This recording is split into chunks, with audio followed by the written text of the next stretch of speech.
Olá, dando continuidade aos ácidos mais utilizados comercialmente ou conhecidos, eu tenho aí o nosso ácido acético, perfeito? Em que ele não está aqui andando a minha. Pronto. Eu tenho então o ácido acético, é representado por essa fórmula. Ele é um líquido incolor de cheiro característico e o principal componente do vinagre, que é uma solução aquosa que contém de 3 a 7% desse ácido. Então eu tenho um exemplo aqui de alguns vasilhames, né, comercialmente, possivelmente em um ponto comercial onde vende alimentação, e você precisa jogar, né, um pouco de ácido para poder eliminar as bactérias, enfim, os agentes presentes na salada, na comida, enfim. A dissolução do ácido sulfúrico concentrado em água libera uma grande quantidade de energia. Se você puder fazer essa reação, se pudesse, você ia colocar o ácido dentro de um tubo de ensaio e ia verificar que ia ficar quente, porque é uma reação que libera uma quantidade de energia enorme. Por esse motivo, em laboratório, para diluir o ácido sulfúrico, deve adicioná-lo à água e nunca jogar água dentro do ácido porque explode. Tudo bem? Então ele está apresentando aqui o perigo disso acontecer, tá? Uma outra observação é a dissolução do ácido sulfúrico concentrado em água libera uma grande quantidade de energia. Eu já havia mostrado isso aqui antes, mil perdão, não é? Com relação às bases ou hidróxidos, uma das características das bases é seu sabor adstringente, ou seja, um sabor que amarra a boca. Naturalmente, esse não é um bom método para identificar uma base, por ser extremamente perigoso. Se entrarmos numa caverna e sentirmos cheiro de amônia, que é uma base, podemos afirmar que tal caverna é habitada por morcegos. A amônia, única base volátil, é liberada nas excreções desses animais. A primeira definição de base, também chamada de álcali, foi dada por Arrhenius. Então, base é toda substância que, em solução aquosa, sofre dissociação, liberando como um único tipo de ânion ou o OH-. Então, eu tenho exemplos, né? Para dar nomes a essas bases, como é que fica?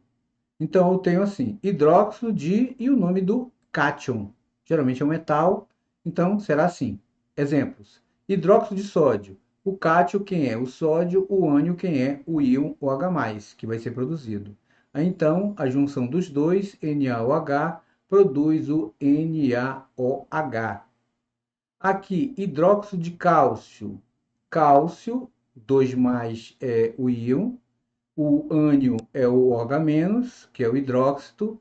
Então, juntando os dois, vai dar o CaOH2, que é o hidróxido de cálcio. Hidróxido de alumínio, cátio é o Al3+, que é o íon alumínio.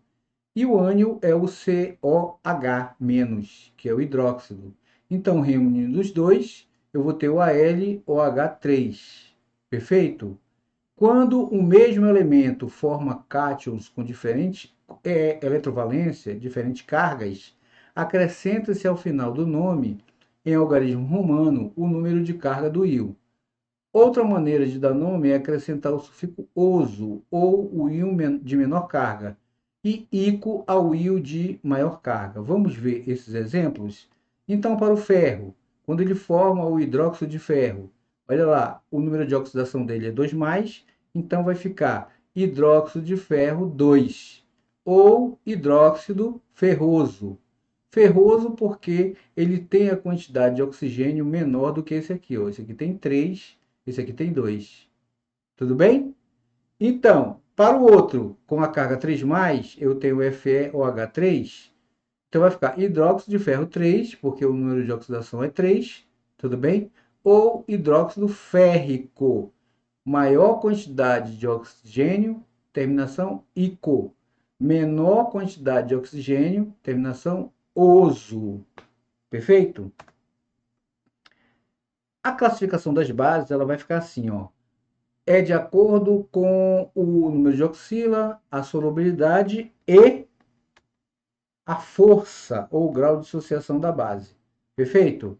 Então, Com relação ao número de hidroxilas, em função do número de OH liberados por fórmula, as bases podem ser classificadas como número de, por fórmula, eu posso ter uma, duas, três, quatro, cinco, sei lá. E os exemplos aqui embaixo. Serão chamadas de monobase aquelas que liberarem só um íon OH-, NaOH libera somente um íon OH-. O MgOH2, ele libera dois íons OH-, são chamados de base. Tribases são aquelas que liberam 3 OH-, no caso aqui o AlOH3. Tetrabases serão aqueles que liberam 4 OH-, né? E no caso aqui é o PbOH4. Veja alguns exemplos de equação de dissociação de bases. Então, o KOH, em presença de água, formou o íon K+, e o íon OH-. O CaOH2, em presença de água, formou o íon Ca2+, mais o íon 2O-. Com relação à solubilidade, o esquema a seguir mostra a variação genérica da solubilidade das bases em água. Por exemplo, a solubilidade das bases em água vai ficar assim. Ela vai aumentar nesse sentido quando eu tenho metais alcalinos, onde as bases são bastante solúveis. Eu tenho os metais alcalinos terrosos, né, onde as bases são pouco solúveis, são menos solúveis do que os metais alcalinos. E eu vou ter os outros metais da tabela periódica, onde praticamente elas são insolúveis. A única base que não aparece, que não apresenta metal em sua fórmula é o hidróxido de amônio. Eu já havia dito antes, né? Ó, hidróxido de amônio, aqui eu tenho o nitrogênio, que ele não é metal, e o hidrogênio, que não é metal, que existe apenas em solução aquosa, e, portanto, é uma base solúvel. Está fora daquela classificação, daquela ordem de crescimento. O hidróxido de amônio pode ser obtido borbulhando a amônia, o gás amônia, em água, onde ocorre a ionização da água.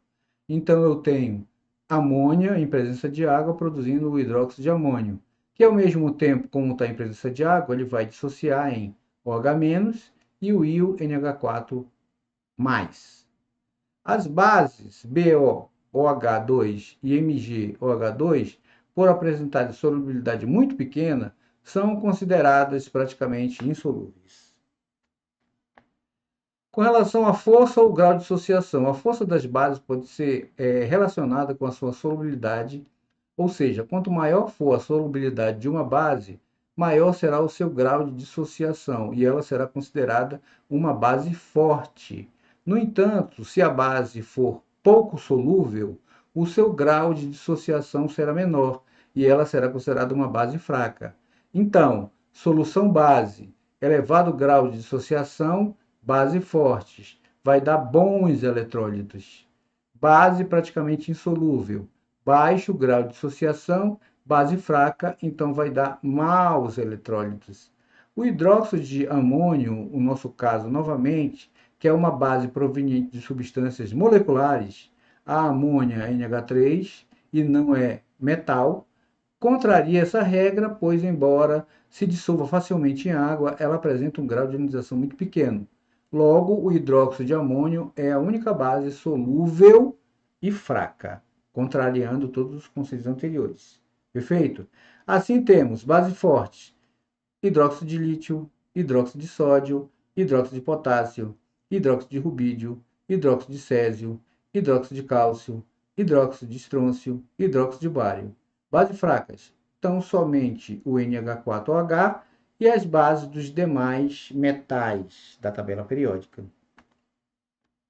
Algumas propriedades da base: as bases também elas têm uma ação de indicadores, como vimos, tanto os ácidos como as bases alteram a cor de um indicador. A maioria dos indicadores usados em laboratório são artificiais, porém alguns são encontrados na natureza, como o tornassol, que é extraído de certos líquens. No nosso dia a dia, encontramos esses indicadores presentes em várias espécies, como o repolho roxo, a beterraba, a pétala de rosas vermelhas, o chamate, nas amoras, etc. Sendo sua extração bastante fácil, né? Só macerar, jogar um pouquinho d'água, tirar o grosso e eu já tenho uma solução que serve como indicador de acordo com essas substâncias aqui, essas espécies vegetais aqui, tá bom? Então, a maceração, que é a trituração de uma folha de repolho roxo, seguida de sua diluição de água, permite obter uma solução roxa que mudará de cor tanto na presença de um ácido como na de uma base. O suco de repolho apresenta coloração vermelha em meio a ácido e verde amarelada em meio básico. E aqui eu tenho um exemplo e a mudança dessas cores. Perfeito? A tabela a seguir mostra indicadores mais usados em laboratórios e as cores adquiridas. E a presença de um ácido de uma base. Então, eu tenho ácido, tornassol rosa, perfeito? O tornassol rosa, ele permanece rosa e em base ele vai ficar azul. A fenolftalina, é, ela vai ficar incolor no meio ácido e no meio básico vai ficar vermelho. O alaranjado de metila, em presença de ácido, ele vai ficar vermelho, em presença de base, vai ficar amarelo. O azul de brombutimol, em presença de ácido, vai ficar amarelo, e em presença de base, vai ficar azul. As reações com ácido, como já vimos, eu tenho reações com ácidos e a água vai produzir sempre um cátio e um ânion. Tá vendo? O ácido, no caso, o OH, e a base, no caso, o OH-. Portanto, se misturarmos o ácido e uma base com os íons H+, e OH-, interage produzindo água. Essa reação é denominada de neutralização. Ácido mais base vai produzir sal mais água. Perfeito? O cátio da base e o ânion do ácido dão origem a um sal, num processo chamado de salinificação.